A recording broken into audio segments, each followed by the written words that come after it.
नमस्कार, मैं गार्गी कौशिक आपका स्वागत करती हूँ गौराचंद गौरांसी क्लासेस में। अब हम जानेंगे वैदिक कालीन शिक्षा की विशेषताएं। कैरेक्टरिस्टिक ऑफ वैदिक एजुकेशन।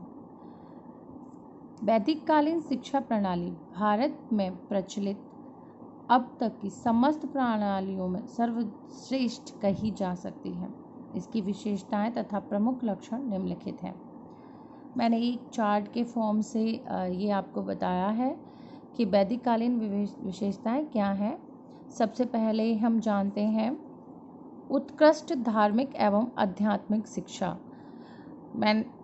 उत्कृष्ट धार्मिक, उस समय की धार्मिक व्यवस्था कैसी थी, किस तरीके से समाज चलता था, किस तरीके से उस समाज के प्रतिष्ठित चीज़ों को माना जाता था। आध्यात्मिक, व्यक्ति का आध्यात्मिक विकास करना, खुद का विकास करना, अपनी आत्मा का विकास करना उस समय शिक्षा की सबसे बड़ी मुख्य विशेषता थी।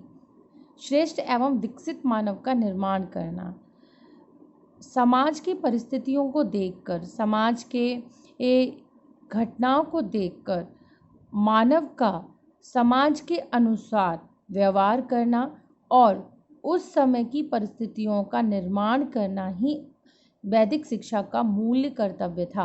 आदर्शवादी शिक्षा व्यवस्था, उस समय वैदिक कालीन शिक्षा व्यवस्था में एक आदर्श स्थापित करने वाली व्यवस्था थी, क्योंकि वहाँ पर एक अच्छा आचार विचार किया जाता था और वहाँ बड़ों का सम्मान करना, गुरु को अपने पिता तुल्य समझना, आदर्श समझना, गुरु की किसी भी आज्ञा का उल्लंघन न करना उस व्यवस्था की सबसे बड़ी प्रमुख विशेषता थी।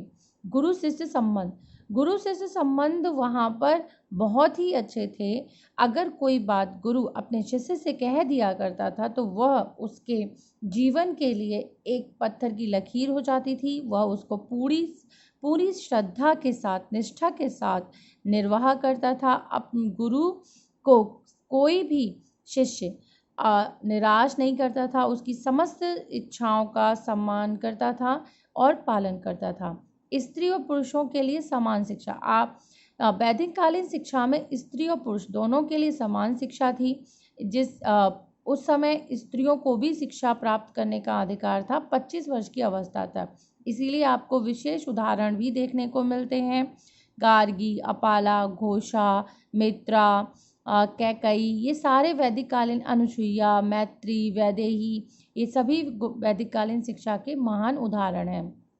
सभी के लिए समान शिक्षा कहा जा सकता है कि उस समय सभी वर्गों के लिए समान शिक्षा थी, लेकिन धीरे धीरे उत्तर वैदिक काल के अंत तक आते आते शिक्षा का भी पतन होने लगा और ये सभी वर्गों के लिए ना होकर मात्र 3 वर्गों के लिए रह गई।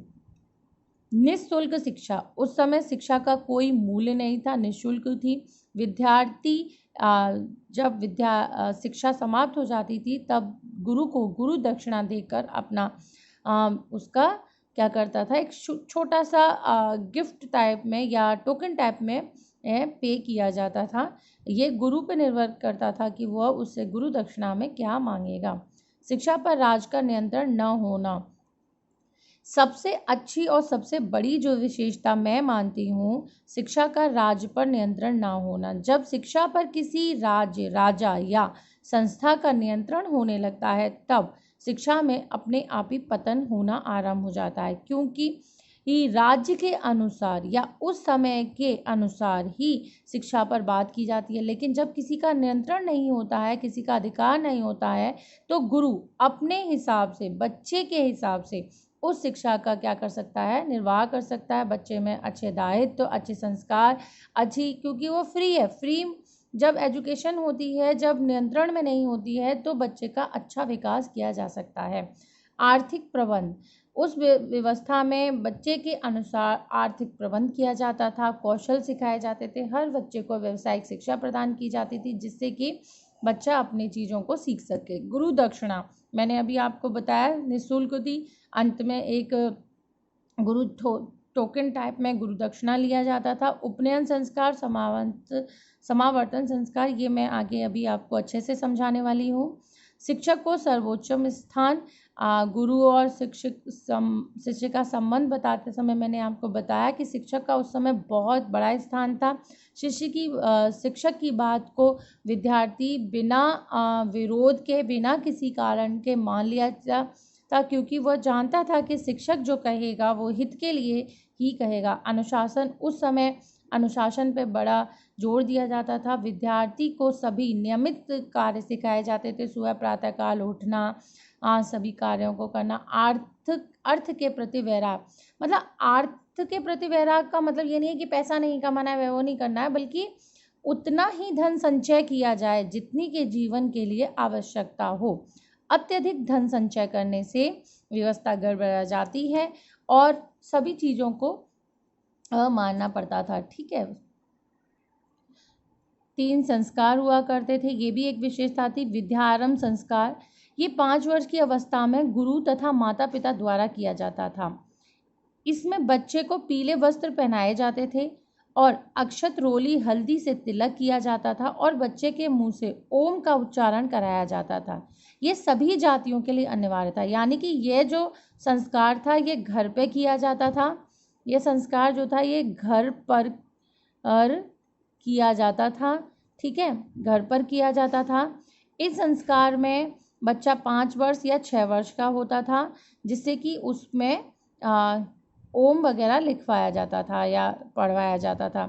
उसके बाद विद्यारंभ संस्कार के बाद उपनयन संस्कार। उपनयन संस्कार को 2 संधि विच्छेदों में मैंने बताती हूँ। उप प्लस नयन। उप का मतलब होता है समीप, पास बैठना। नयन का मतलब आँखों के, यानी कि आँखों के समीप बालक को बिठाकर दिया गया ज्ञान उपनयन संस्कार के अंतर्गत आता था।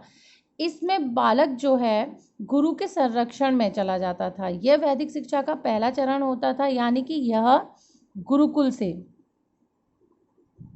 गुरुकुल में प्राप्त होता था। ठीक है, गुरुकुल में विद्यार्थी जाता था और वो कहाँ हो रहा है विद्यारंभ? घर पे किया जा रहा है, ये गुरुकुल में जाता था। वहाँ ओम का उच्चारण करवाया जाता था। यहाँ पर सवित्री मंत्र और गायत्री मंत्र का उपदेश किया जाता था। सवित्री मंत्र अथवा गायत्री मंत्र किसने दिया है? विश्वामित्र जी ने।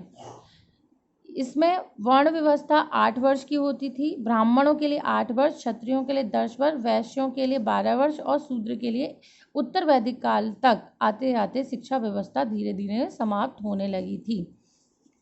ठीक है, फिर है समावर्तन संस्कार। इसका शाब्दिक अर्थ होता है घर लौटना, रिटर्निंग होम। यह शिक्षा पूर्ण होने के बाद 25 वर्ष तक ब्रह्मचर्य आश्रम के बाद गृहस्थ आश्रम में प्रवेश करने से पहले विद्यार्थी को समावर्तन संस्कार के माध्यम से घर के लिए प्रस्थान कराया जाता था। ये आज भी आपको देखने को मिलता है फेयरवेल के रूप में। और इसी तरीके से आपके 3 संस्कार हुआ करते थे, विद्यारंभ, उपनयन और सीमांत वर्तन संस्कार। Thank you.